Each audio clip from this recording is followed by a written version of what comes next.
जीवन की परिस्थितियों में मनुष्य का धन बल, बाहुबल या अन्य उपलब्धियां केवल एक सीमा तक उसका साथ देती हैं।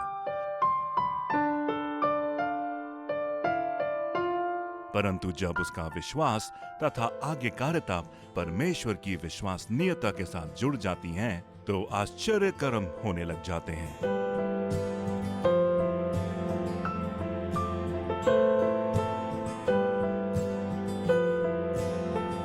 बाइबल एक ऐसी पुस्तक है जो जीवन की हर परिस्थिति में हमारा मार्गदर्शन करती है। बाइबल क्या कहती है?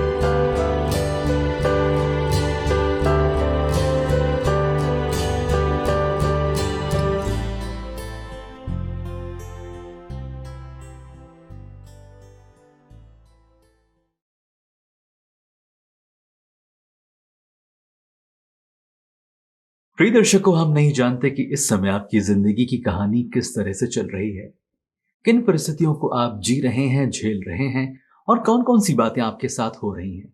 लेकिन हम इतना जरूर जानते हैं कि आज की जो बातें हैं वो कहीं ना कहीं आपकी जिंदगी की कहानी को जरूर सपोर्ट करेंगी। हम आपको बताना चाहते हैं, आप इस समय देख रहे हैं आपकी आशा कार्यक्रम। मैं हूं जॉन, आप सभी का तहे दिल से स्वागत करता हूं। और आज एक बार फिर स्टूडियो में हमारे साथ बात करने के लिए हैं ब्रदर अनुराग गैब्रियल। ब्रदर, आपका बहुत बहुत स्वागत है आज के कार्यक्रम में। धन्यवाद जॉन, धन्यवाद। वैसे दोस्तों, हम सभी जानते हैं कि बचपन से लेके अपनी मृत्यु तक हम में से हर कोई चमत्कार को काफी ज्यादा पसंद करता है। हर कोई चाहता है कि उसकी जिंदगी में कम से कम एक चमत्कार तो जरूर हो।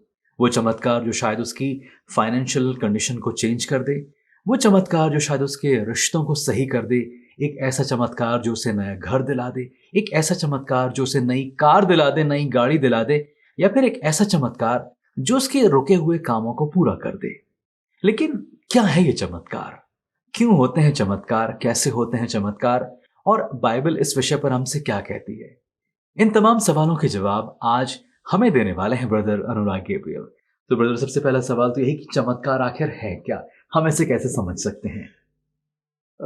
धन्यवाद जॉन इस अद्भुत विषय के लिए। और वास्तव में इस विषय ने मेरे चेहरे पे भी एक हंसी और खुशी ला दी। नहीं, वैसे मैं सोच रहा था कि आज आप कहीं जादूगर की वेशभूषा में तो नहीं आने वाले हैं। मैं इस बात को जो बोल रहा हूँ कि आपने वाकई में हमें अपने बचपन की सोच में वापस से ले गए।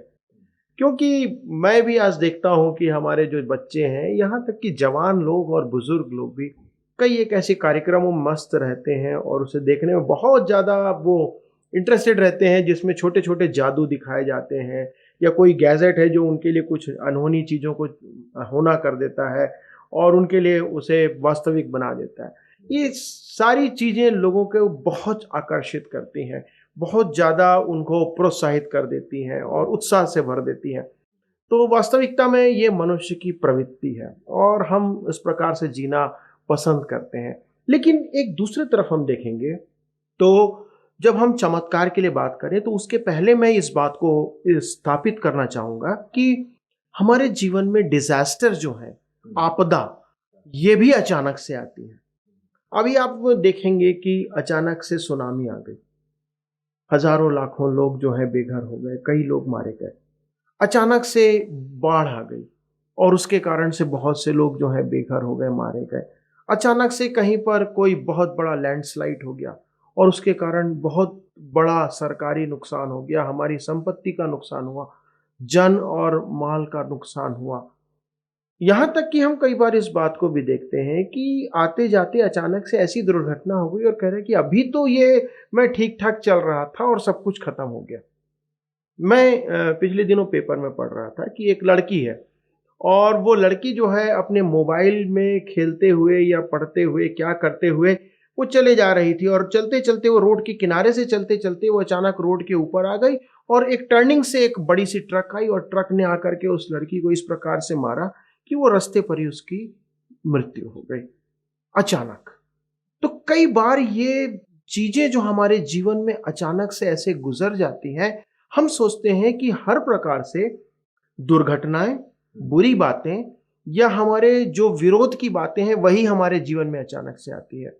लेकिन मैं आपको इस बात को बताना चाहता हूं कि बाइबल इस बात को भी हमको बताती है कि जिस प्रकार से आपदा हमारे जीवन में अचानक से आ सकती है, उसी प्रकार से परमेश्वर का रिस्टोरेशन या पुनर्स्थापित करना या उन परिस्थितियों से बाहर निकालना भी अचानक से हमारे जीवन में परमेश्वर कर सकता है। क्योंकि यदि कोई बीमारी में है तो वो चाहता है कि मैं बीमारी से बाहर आ जाऊं। आर्थिक तौर पर मैं स्ट्रगल कर रहा हूं, मैं किसी तरीके से बाहर आ जाऊं। मेरे पास नौकरी नहीं है, मैं स्ट्रगल कर रहा हूं, किसी तरीके से उससे बाहर आ जाऊं। तो ये जो मिराकल है, हर कोई अपने जीवन में चमत्कार को चाहता है। और जैसे मैं आपको ये कह रहा था कि जब हम अपने जीवन में इस पापमय परिणामों के अंतर्गत दुख उठा रहे हैं, क्लेश उठा रहे हैं, हम घसीट रहे हैं। कई लोग हैं कई सालों से बीमारी में जीवन जी रहे हैं, वो अपने जीवन को जीते चले जा रहे हैं। कई लोगों के जीवन में कई सालों से उनके कोर्ट केसेस चल रहे हैं। लोग कहते हैं मेरा जीवन कोर्ट केस में निकल गया, सब कुछ मेरा उसमें खत्म हो गया। कई लोग कई मुश्किल समस्याओं को देख रहे हैं। जैसे मैंने कहा, कई बार अचानक से कोई ज्वालामुखी फट गया, कहीं पे कोई लड़ाई छिड़ गई और अचानक से उस क्षेत्र में लोगों का जीवन खराब हो गया। सफरिंग जो है, परेशानी जो है, तो यहां तक कि एक और बात है कि लोग एक दूसरे के पीछे भी पड़े हुए हैं। हर कोई ये चाहता है कि मैं यदि परेशानी में हूं तो कई बार वो चाहता है कि मैं दूसरे को भी परेशानी हो। तो हर तरीके से हम देखते हैं कि लोग किसी ना किसी तरीके से इन परेशानियों को झेल रहे हैं, उसमें जी रहे हैं और उसके अनुसार वो तकलीफों में चल रहे हैं। लेकिन यहाँ पर परमेश्वर की योजना क्या है, जब हम इस बात को देखते हैं तो यहाँ पर हम एक कहानी को मैं आपके सामने रखना चाहूंगा। और ये एक वास्तविक घटना है जो कि हमको बाइबल में मिलती है। राजाओं की दूसरी पुस्तक, उसका 6वां और 7वां अध्याय। और यहाँ पर हमारे को एक कहानी मिलती है या एक वाकया मिलता है जो कि एक वास्तविकता में घटा। और मैं आपको यहाँ पर उसमें आपकी अगुवाई करना चाहूँगा, हमारे दर्शकों की भी अगुवाई करना चाहूँगा कि ये वो समय था जो कि करीब 850 ईसा पूर्व का समय था। और ये वो समय था जबकि इस्राएल का जो साम्राज्य था वो 2 भागों में बंट चुका था, उत्तरी और दक्षिणी। और जब ये 2 भागों में बंट चुका था तो वहां पर एक परिस्थिति थी कि इस्राएल का जो राजा था उस समय योराम था। और योराम जब राज्य करने लगा तो उसके समय में ऐसी घटना घटी कि योराम के साम्राज्य के समय आराम का जो राजा था उसका नाम था बेन्हद। और आराम के राजा ने आकर के सामरिया के चारों ओर घेराबंदी कर दिया। अब जब वो आकर के घेराबंदी कर दिया शेमरोन के चारों ओर, तो वहां पर इस्राएलियों का जीवन जो है वो बहुत कठिन होने लगा। शुरू में तो परिस्थितियां ठीक थी क्योंकि उनके पास सारी सुविधाएं थी, लेकिन उसने जब उस तरीके से घेराबंदी किया था तो वो घेराबंदी ऐसी थी कि वो इस्राएली जो है वो वहां से बाहर नहीं आ सकते थे और ना ही बाहर से कोई सामान अंदर जा सकता था। उनकी पूरी शहरपनाह के चारों ओर ये सारी चीजें, उनका जीवन सीमित हो गया था। और उन परिस्थितियों के अंदर हम देखते हैं कि इस्राएली जो है वो खटते चले जा रहे थे, वो तकलीफों में बढ़ते चले जा रहे थे। एक लंबा समय, करीब करीब 1 साल से ऊपर का समय था जब तक उसने कि उसके चारों ओर घेराबंदी करके रखा। और इस घेराबंदी का नतीजा ये हुआ कि धीरे धीरे उस शेमरोन की 4 दीवारी के बीच में सिमटता चला जा रहा था। उनकी खाद्य वस्तु समाप्त हो रही थी, उनके जीवन जो है उसके विभिन्न प्रकार की बाहर से जो संपर्क थे वो खत्म होने के कारण वो वहीं पे संकुचित होकर के रह गए थे। और धीरे धीरे धीरे उस परिस्थितियां इतनी विकराल होते चले गई कि लोगों के पास एक बहुत बड़ी भूखमरी का समय आ गया, भोजन खत्म हो गया, उनके पास किसी प्रकार से वो नहीं था अवसर कि वो वहां पर पैदावार कर सके।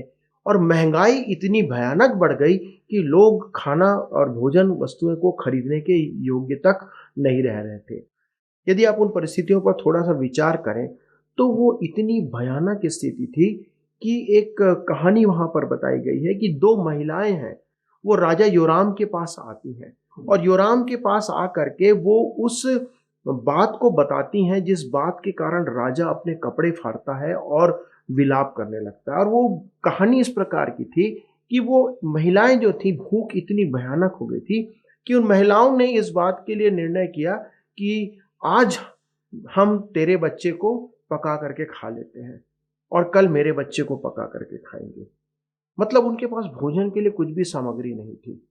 तो वो कैनाबिलिज्म वहां पर डेवलप हो रहा था। वहां पर लोग नरभक्षी हो गए थे। इस प्रकार की परिस्थिति में परमेश्वर ने उन्हें जाने दिया था। तो वहां पर वो महिलाएं राजा के पास पहुंचती हैं और वो न्याय करने को कहती हैं, राजा से कहती हैं कि राजा, हमने कल इस बात का निर्णय किया था कि आज मेरे बच्चे को पका करके खाएंगे और कल इस स्त्री के बच्चे को पका करके खाएंगे। तो हमने कल तो इस मेरे बच्चे को पका करके खा लिया, लेकिन जब आज इस स्त्री की नौबत आई तो इस स्त्री ने अपने बच्चे को छुपा दिया और हमें खाने के लिए नहीं दिया। अब तुम हमारे बीच में न्याय करो। जॉन, इस परिस्थिति तक मैं सोचता हूं कि आज हमने भूखमरी को या अकाल को नहीं देखा है। इस भयानक परिस्थिति के अंदर जो है इस्राएल का साम्राज्य जो है, इस्राएल का देश जीवन व्यतीत कर रहा था। लेकिन एक समय वहां पर आता है कि वहां पर तत्काल उस समय परमेश्वर का जो एक नबी था एलीशा वहां पर उपस्थित होता है। और चूंकि राजा जो है वो ये मानता था कि ये सारी जो परेशानियां हमारे ऊपर आ रही हैं ये एलीशा नबी के कारण से है, तो वो एलीशा को मारने के लिए खोज रहा था और एलीशा के से विरुद्ध में वो उसको दंड देना चाहता था। और वहां पर आप देखते हैं कि एलीशा एक वहां पर भविष्यवाणी करता है, जो दूसरा राजा उसके 7वें अध्याय उसके पहले वचन में लिखा हुआ है। तब एलीशा ने कहा, यहोवा का वचन सुनो। यहोवा यूं कहता है, कल इसी समय शोमरोन के फाटक में सा भर मैदा 1 शेकेल में और 2 सा जौ भी 1 शेकेल में बिकेगा। तब उस सरदार ने, जिनके हाथ पर राजा तकिया करता था, परमेश्वर के भक्त को उत्तर देकर कहा, सुन, चाहे यहोवा आकाश के झरोखे खोले तो भी क्या ऐसी बातें हो सकेंगी? उसने कहा, सुन, तू ये अपनी आंखों से तो देखेगा, परंतु उस अन्न में से कुछ खाने ना पाएगा। अब यहाँ पर ये जो घटना है, हम जब इसे पढ़ते हैं तो ये घटना हमारे को यहाँ पर बहुत जिज्ञासा उत्पन्न करती है। एक बहुत बड़ी अकाल का समय है, भूखमरी है, लोग कैनाबलिज्म तक उतर आए हैं, नरभक्षी हो गए, मनुष्य मनुष्य को खाने लगा है। उस परिस्थिति के अंदर परमेश्वर का जो दास है, नबी, इस बात की घोषणा करता है या एक प्रोफेसी करता है कि कल इसी समय 24 घंटे के बाद तू इस बात को देखेगा कि जो महंगाई इतनी भयानक है, 1 सवा भर जो जौ है या 2 सवा जौ है वो 1 शेकेल में, 2 जौ की जो है वो 1 शेकेल में बिकेगी। अब ये एक असंभव काम था। हम यदि आज कहें कि हमारे देश में जो महंगाई जिस रफ्तार से बढ़ रही है, हम कल कहें कि महंगाई का जो ग्राफ है वो एकदम नीचे आ जाएगा, ऐसा संभव है क्या? नहीं संभव। लेकिन परमेश्वर के लिए सब कुछ संभव है। Everything is possible with God. परमेश्वर सब कुछ कर सकता है। इसलिए हम इस हमारे एपिसोड के अंदर इस विषय पर हम चर्चा करना चाहते हैं कि यदि हम किसी भी परिस्थिति में क्यों ना जी रहे हैं, परमेश्वर हमारे लिए उन परिस्थितियों में एक आरामदायक स्थिति को उत्पन्न करने की सामर्थ्य रखते हैं। और तब हम इस बात को जान सकते हैं कि क्यों परमेश्वर ऐसा कर सकता है, क्योंकि उसमें ऐसा करने की सामर्थ्य है, पहली बात। दूसरी बात यह है कि ये हम नहीं कह सकते कि चमत्कार नहीं होते, इसलिए नहीं कि हमारे सामने कोई चमत्कार घटा नहीं, ये कहना अनुपयुक्त होगा। हम यदि ये कहें कि नहीं मैंने तो कोई चमत्कार होते देखा नहीं है, तो इसका यह मतलब कि कोई चमत्कार परमेश्वर कर नहीं सकता, यह असंभव है। इसीलिए हम बाइबल के अंदर इस बात को पाते हैं कि ये चमत्कार जो हैं वो बहुत थोड़े हैं, बहुत कम हमको देखने को मिलते हैं। क्यों? क्योंकि परमेश्वर कई बार इन बड़े चमत्कारों को एक समय के लिए करता है, कई सदियों में एक बार ये हमको देखने को मिलते हैं। छोटे चमत्कार कई बार हो सकते हैं, लेकिन जब हम बड़े चमत्कार की बात करें तो कई बार सदियों सदियों हमारे को इसकी रिपीटिशन या दोबारा देखने को नहीं मिलता। यदि हम नूह के समय के उदाहरण को लें, हम सब जानते हैं कि नूह के समय एक बड़ी बाढ़ आई और जिस समय जल प्रलय हुआ, सारा संसार उस जल के प्रलय में समाप्त हो गया। लेकिन ये जो घटना है ये केवल एक बार हमको देखने को मिलती है।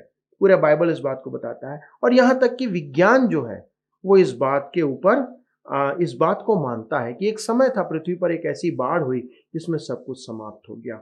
और तब हम जानते हैं कि नूह और उसके परिवार के 7 लोग बचे। यदि हम दूसरी तरफ देखेंगे कि हम जो पुराने नियम में बाबुल का गुम्बद है, ये वो गुम्बद है जिसके समय परमेश्वर ने लोगों के बीच में भाषा की गड़बड़ी को होने दिया और वहां पर लोग जो है भाषाएं का मल्टीप्लिकेशन हुआ और बहुत सारी भाषाएं आई।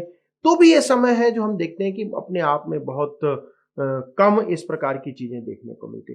तो जब इस प्रकार के आश्चर्यकर्म होते हैं तो हम इस बात को जानते हैं कि ये सारी चीजें तत्काल होती, कई बार आश्चर्यजनक रूप से हम अचानक से इस चीज को देखते हैं। लेकिन यदि ये हमारे जीवन में है तो हम अपसेट ना हो, परेशान ना हो, और वो अपने इन परिस्थितियों के अंतर्गत परमेश्वर पर विश्वास रखें, धैर्य रखें, हम अपने विश्वास में बने रहें।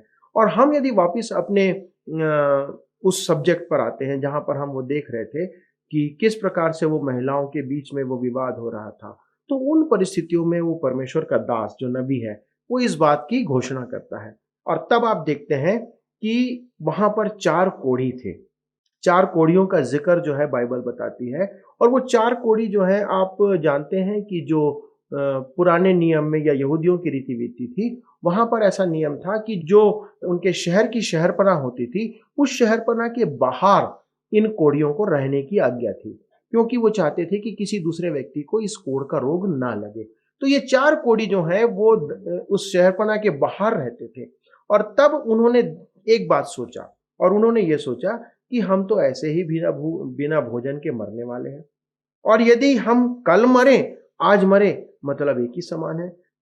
तो हम ऐसा करते हैं कि हम आराम की सेना के पास जाते हैं और उन लोगों से कहते हैं कि हमको पकड़ लो, और यदि वो हमको पकड़ लेंगे तो कम से कम हमको खाने के लिए कुछ देंगे, तो कम से कम हम भूख से नहीं मरेंगे।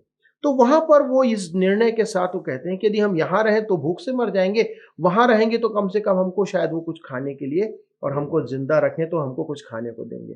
तो वो अपने शाम के समय जो है उनके कैंप में जाते हैं, उतर करके वहां से वो उनके कैंप में जाते हैं। और जब वो कैंप में जाते हैं तो वहां पर ये पाते हैं कि वहां पर एक भी आरामी सैनिक वहां पर मौजूद नहीं था।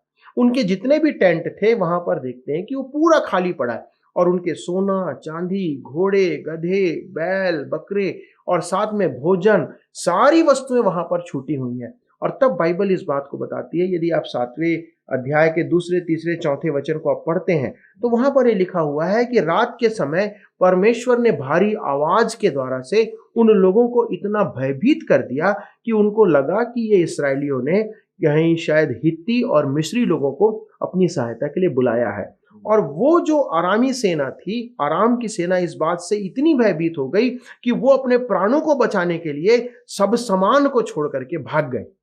और जब इन कोढ़ियों ने, जो कोढ़ से ग्रसित थे, इन लोगों ने उस बात को देखा, वहां पर जाके पाया, तो वो तत्काल वहां से लौट करके वो अपने शहर को आते हैं। उस बात से उन्होंने इस बात को लेकर के अपने तक नहीं रखा, परंतु उनको जब ये लगा कि नहीं, ये तो हमारे लिए एक शुभ संदेश है, ये गॉस्पल है, ये गुड न्यूज है, वो वापिस लौट के शहर को आते हैं और शहर को आकर के अपने राजा के पास इस बात को खबर देते हैं कि हमारे को इस बात का पता चला है कि वहां पर भोजन वस्तुएं उपलब्ध हैं, अब हमें भूखा रहने की आवश्यकता नहीं है। और तब राजा अपने सैनिकों को और लोगों को भेजता है और पाता है कि वहां पर वाकई में वो वहां से भाग गए हैं। और तब वो सारी वस्तुएं जो हैं, भोजन वस्तु जो उन्होंने कई सालों के लिए उन्होंने वहां जमा कर रखा था, वो सारी वस्तुएं जो हैं उनको मिल जाती है। और जो इस्राएल के लोग हैं उनके बीच में आप पाते हैं कि वो उन परिस्थितियों के लिए एक बहुत बड़ा चमत्कार परमेश्वर ने अचानक किया। ये छोटा सा एक उदाहरण जो है वो ये बताता है कि जब परमेश्वर ने इस बात की घोषणा किया कि कल के समय 24 घंटे के अंदर ये काम होगा, और हम पाते हैं कि ये हुआ। क्यों हुआ? क्योंकि परमेश्वर ऐसा करने की सामर्थ रखता है, और परमेश्वर ने उनके जीवन में इस बात को होने दिया। बिल्कुल। तो चमत्कार वाकई में इतने इम्पोर्टेंट है, महत्वपूर्ण है, लेकिन वो दर्शक जो अपनी जिंदगी में किसी न किसी तरीके से चमत्कार की प्रतीक्षा कर रहे हैं, इंतजार कर रहे हैं, क्या हम उनके लिए कुछ कह सकते हैं? कब होगा उनकी जिंदगी में ऐसा चमत्कार? देखिए, जब चमत्कार की हम बात करते हैं तो हमें इस बात को समझना है कि हम किससे चमत्कार की उम्मीद कर रहे हैं। पहली बात यह है कि यदि हम उस परमेश्वर के सामने जाएं तो परमेश्वर हमारे लिए उन चमत्कारों को करने की सामर्थ रखता है। जब हम बाइबल में आते हैं, मैं मुख्य विषय को अब आपके सामने और रखना चाहता हूं कि जब हम बाइबल में देखते हैं तो हम इस बात को पाते हैं कि एक मुख्य चमत्कार की बात जो है वो बाइबल हमको बताती है, और वो ये है कि प्रभु यीशु मसीह का पुनरुत्थान, जो हमने देखा, जिस बात को बताया गया है कि वो मृतकों में से जी उठा, और प्रभु यीशु मसीह मृतकों में से जी उठा, ये एक विशेष घटना है जो कि हमको बाइबल बताती है, जो सदियों में कभी नहीं हुई और आगे भी कभी होने वाली नहीं है। लेकिन प्रभु यीशु मसीह की चमत्कार के साथ एक और चमत्कार है जो बाइबल बात करती है, वो प्रभु यीशु मसीह का द्वितीय आगमन। अब यदि आप किसी व्यक्ति को कहेंगे कि बाइबल इस बात को बताती है कि प्रभु यीशु मसीह का दूसरा आगमन होने वाला है और एक समय आएगा कि जब प्रभु यीशु मसीह बादलों पर आएगा और जो प्रभु यीशु मसीह में सोए हैं या मरे हैं वो जी उठेंगे और उसके साथ बादलों में उठे मिलाए जाएंगे, और फिर उसके बाद प्रभु यीशु मसीह का द्वितीय आगमन जब है इस पृथ्वी पर होगा, प्रभु यीशु मसीह आएगा, अपना राज्य स्थापित करेगा। ये सारी बातें यदि आप किसी व्यक्ति को कहेंगे तो वो इसे कहेगा कि ये अनहोना है, असंभव है, ये नहीं हो सकता। लेकिन क्योंकि बाइबल कहती है और परमेश्वर ने ऐसा कहा है, वो ऐसा चमत्कार करके दिखाएगा। तो हमारी आवश्यकता आज यहाँ पर क्या है कि हम उस घटना की जो होने वाली है, अर्थात प्रभु यीशु मसीह की आने की घटना, उसके लिए क्या हम तैयार हैं। तो आपका पहला सवाल अगर जो मैंने सुना उससे मैं समझ सकता हूँ कि अगर हमें उस चमत्कार के लिए तैयार होना है तो हमारी तैयारी कैसे होगी, हम क्या तैयारी करें। यही बात हमको बाइबल बार बार सिखाती है और यही चाहती है कि हम प्रभु यीशु मसीह के आगमन की बाट जोहते रहे। यदि हम प्रथम शताब्दी की कलीसिया की बात करें, जिस समय प्रथम शताब्दी की कलीसिया बढ़ रही थी, उनकी एक प्रार्थना होती थी, हे प्रभु यीशु शीघ्र आ। मारानाथा वो कहते थे, हे प्रभु यीशु शीघ्र आ। इसका मतलब प्रभु शीघ्र आने वाला है, उनका एक विश्वास था। लेकिन क्या 2000 वर्षों में हमारा विश्वास जो है वो ढीला पड़ गया है? हम उस विश्वास में क्या आज मजबूत खड़े? तो पहले हम यदि ऐसा प्रभु से चाहते हैं तो हम उसके विश्वास में आए, हम प्रभु के पास आए, प्रभु को जाने, प्रभु पर अपने विश्वास को रखें। हम पिछले एपिसोड्स में इस विषय में बात कर रहे थे कि कैसे हम प्रभु के पास आ सकते हैं, कैसे अपना जीवन उसे समर्पित कर सकते हैं। और जब हम उसके साथ हो जाते हैं तो परमेश्वर चाहता है कि हम उन परिस्थितियों में अपने आप को बनाए रखें। तकलीफ हो सकता है हमारे जीवन में चल रही होगी, समस्याएं चल रही होंगी, लेकिन जो छुटकारे का समय जब आएगा तब वो एक पल के अंदर, एक क्षण में वो उस चीजों को बदल देगा। यदि हम बाइबल के अंदर पढ़ते हैं पहला थिस्सलुनीकियों 4 अध्याय उसका 13 वचन, हे भाइयों, हम नहीं चाहते कि तुम उनके विषय में जो सोते हैं अज्ञानी रहो। ऐसा ना हो कि तुम दूसरों के समान शोक करो जिन्हें आशा नहीं। आगे क्योंकि यदि हम विश्वास करते हैं कि यीशु मरा और जी भी उठा, तो वैसे ही परमेश्वर उन्हें भी जो यीशु में सो गए हैं उसी के साथ ले आएगा। तो ये उसी बात को पौलुस जो है वो लिख रहा है कि किस प्रकार से ये घटना होने वाली है। और बाइबल इस बात को दूसरी जगह भी आप पढ़ेंगे तो वहां पर लिखा हुआ है कि ये पलक झपकते होगा, विद द ट्विंकलिंग ऑफ आई।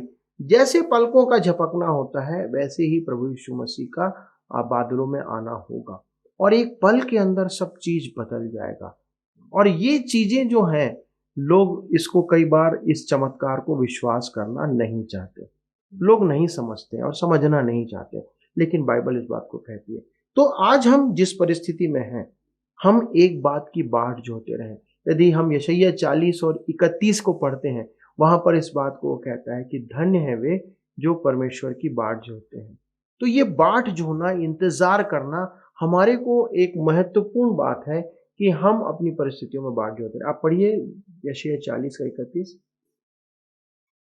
यह लिखा है, परंतु जो यहोवा की बाट जोहते हैं वे नया बल प्राप्त करते जाएंगे। वे उकाबों के समान उड़ेंगे, वे दौड़ेंगे और श्रमित न होंगे, चलेंगे और थकित न होंगे। तो हम इस बात को समझ लें कि प्रभु यीशु मसीह का आगमन निश्चित है। ये एक बड़ा चमत्कार है जो कि पृथ्वी पर होने वाला है।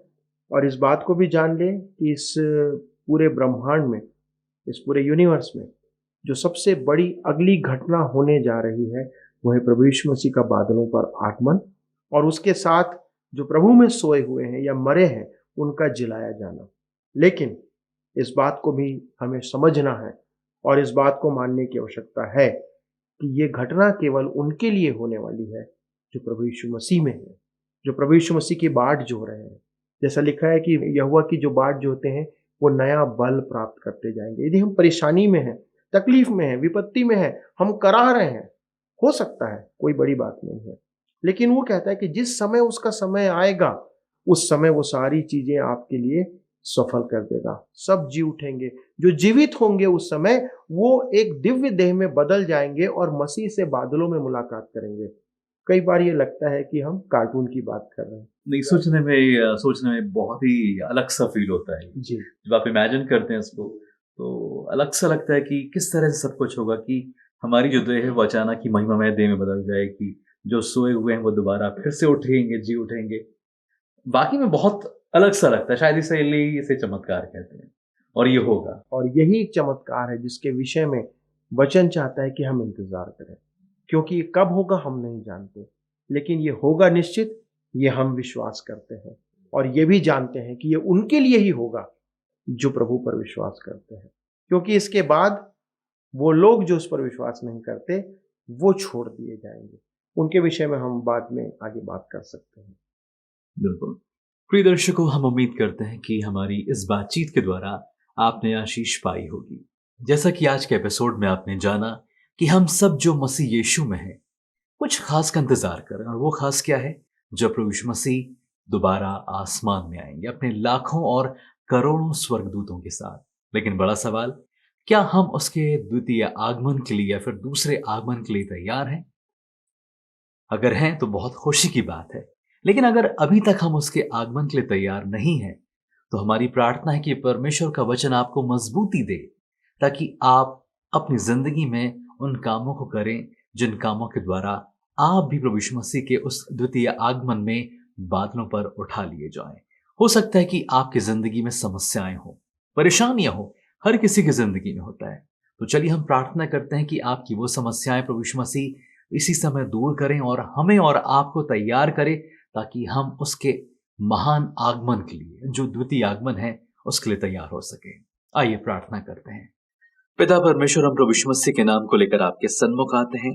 ये प्रार्थना करते हैं प्रभु कि तू हमें से हर एक की जिंदगियों को अपनी महिमा के लिए इस्तेमाल कर, अपने द्वितीय आगमन के लिए हमको तैयार कर, ताकि प्रभु हम भी तेरे साथ उस अनंत काल के राज में प्रवेश करने वाले हो सके। हर एक समस्याएं, दिक्कतें, परेशानियां यीशु के नाम से दूर की जाएं। तू अपने आगमन के लिए हमको तैयार कर। विनती प्रभु यीशु मसीह के नाम में होकर मांग लेते हैं। प्रिय दोस्तों, अगर इस कार्यक्रम के विषय में अगर आप हमसे कुछ पूछना चाहते हैं या कुछ जानना चाहते हैं, तो आप स्क्रीन पर दिए गए नंबर पर हमसे कांटेक्ट कर सकते हैं। हमें देखने के लिए बहुत बहुत शुक्रिया। अगले एपिसोड में हम आपसे मिलेंगे एक नए विषय के साथ। तब तक प्रभु में वैसे बढ़ते जाइए जैसा प्रभु आपको बनाना चाहता है। नमस्कार।